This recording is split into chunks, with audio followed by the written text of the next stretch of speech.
starting with your thoughts on the match for 3 quarters. I think at 3 quarters time the clearance count read 39-16 or something like that. How did you see the game in general and especially that clearance battle? Yeah, in general, I thought we played with plenty of spirit, plenty of fight, and our execution just left a fair bit on the table. That's what I thought. Yeah, the final quarter? I thought they sort of got on top around clearance and then took marks inside forward 50. We know aerially we've been a little bit undersized, but you couldn't have been more thrilled with our young defenders. Like Taru's pretty impressive lad, isn't he? So we really like that. I thought Cam Manetti's second half was really strong and Wilkie. So but with that amount of supply and then some young players, we could have defensive feel and all those sort of things. But I thought our emotional bravery to come into state, the young players and fight, was pretty impressive. It's twice in the space of 8 weeks you've really been able to win that clearance battle. Not just win it, but win it comprehensively. Pardon? It's twice in the space of 8 weeks that you've been comprehensively able to win that. Yeah, right. Well, what did you do in particular to have... Oh, no, well, 2 games we didn't run any tags, so that was pretty evident. So we just get proactive in there and good body work and good spirit.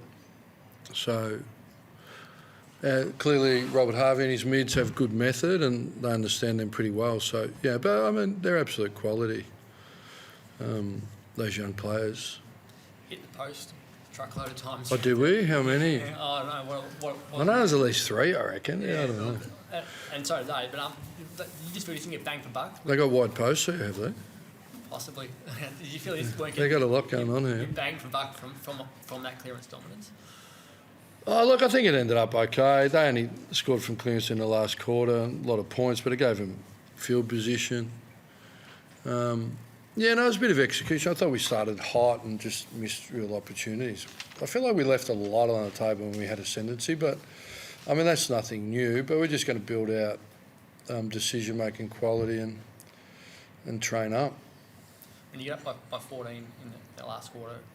What did you need to see from them in that moment when Fremantle went bang, bang, bang to prevent that from happening, do you feel? I think you just win the ball and make the tackle. We didn't win the ball well, a couple of fumbles. It's often, everyone wants to talk in abstract terms what went on.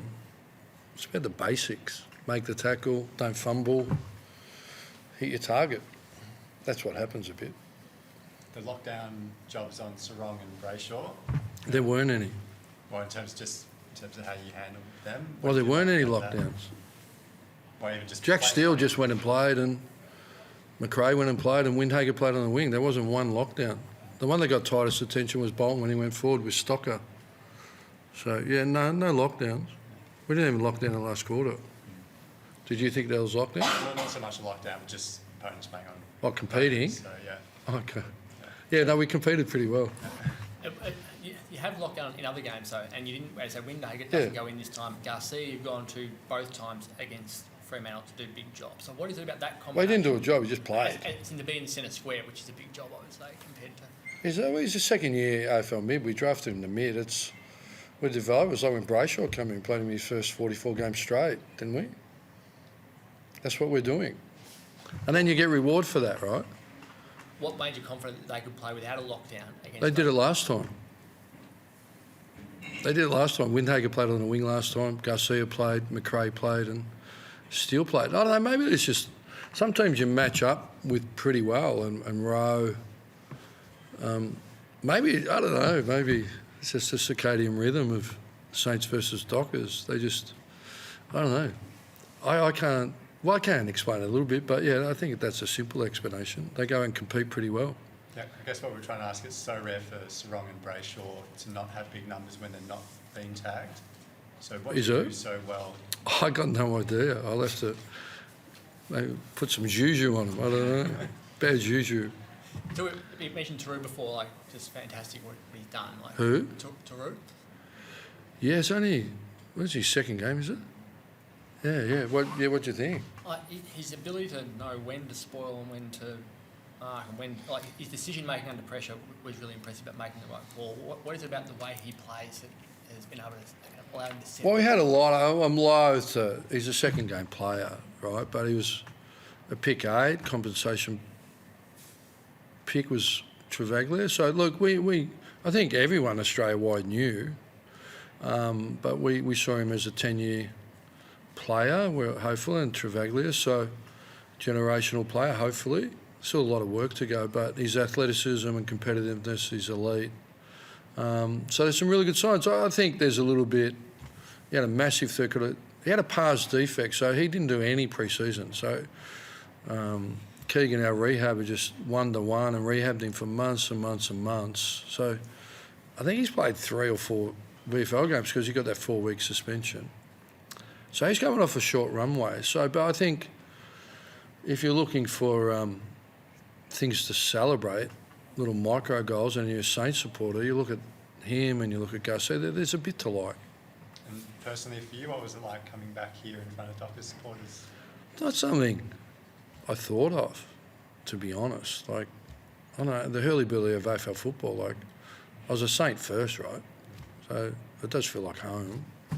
But to see Pavlich and Fife, the people culture's about the people that you work with on a daily basis. So I get texts from Lee Spur, I get texts from young players, I see Pav. They're special feelings. I see Fife, we have a hug. Like, so that will always be there, you know. Like, and as I used to say, whether it was Mark Harvey or me or Connolly or whoever it is, or Longmuir when he goes, because we all go, right? Like, at that time, you do your best, and then hopefully you're a part of that club's history and it's respected and you move on. Like, we all move on. So I think both clubs are in the same boat, trying to win a flag. Do you know what I mean? So, yeah, for me, and I said it, but it doesn't get run because it's a bit logical. As Luke Ball said to me, and he's a very impressive young man, you look backwards, Ross, you're depressed. You look forward, you get anxious. Stay in the moment. So I think... Hey, Liz, how are you? So I think that's what people who are successful or handle the heat of AFL footy do. They don't look backwards, they don't look too far forwards, and they just do the work. And they don't get involved in the pantomime outside the 4 walls, because it's a big pantomime, right? And the intensity of it's been elevated. And then other people are trying to live with it. So some people are losing their values with it, I think. But, well, time will tell. Thank you. Talk us through the Marcus Winhager moment in that third term when the play gets stopped to bring him off for the concussion test, but he was clearly saying he was fine. Yeah. Is that something that you think the AFL needs to look at? I mean, the game was stopped for him, he passed it, he was back out there, but in the middle, in the meantime... Was that when we were out and flowing? No, that's when the Dockers player was down and we were out and flowing, and the game got stopped when the ball was ahead. Yeah, okay. No, that's a different one. Yeah. Look, to be honest, I think it's a really good question. It's probably... I mean, I can find it. Trouble with the best of them, right? So I'm a bit uninformed by the whole situation. So it's very difficult. Player welfare's got to be absolute number one. And I think if that's the principle and that was adhered to, well, then it's the right call. Principles are either right or wrong.